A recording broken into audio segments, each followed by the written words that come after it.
Ale někteří chlapi se v dnešní době fakt cítějí sami.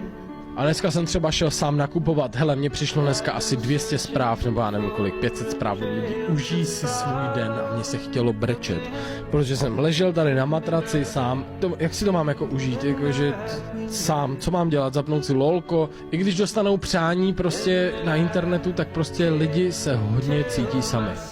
Já jsem se tak fakt nechtěl dneska cítit.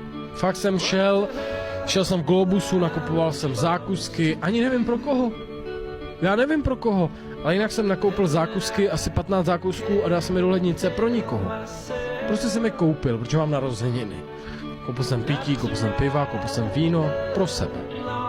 Ten speciální den, který má být jenom jejich, tak tráví sami. I když mají nějaký přání od někoho, tak uvnitř sebe jsou sami.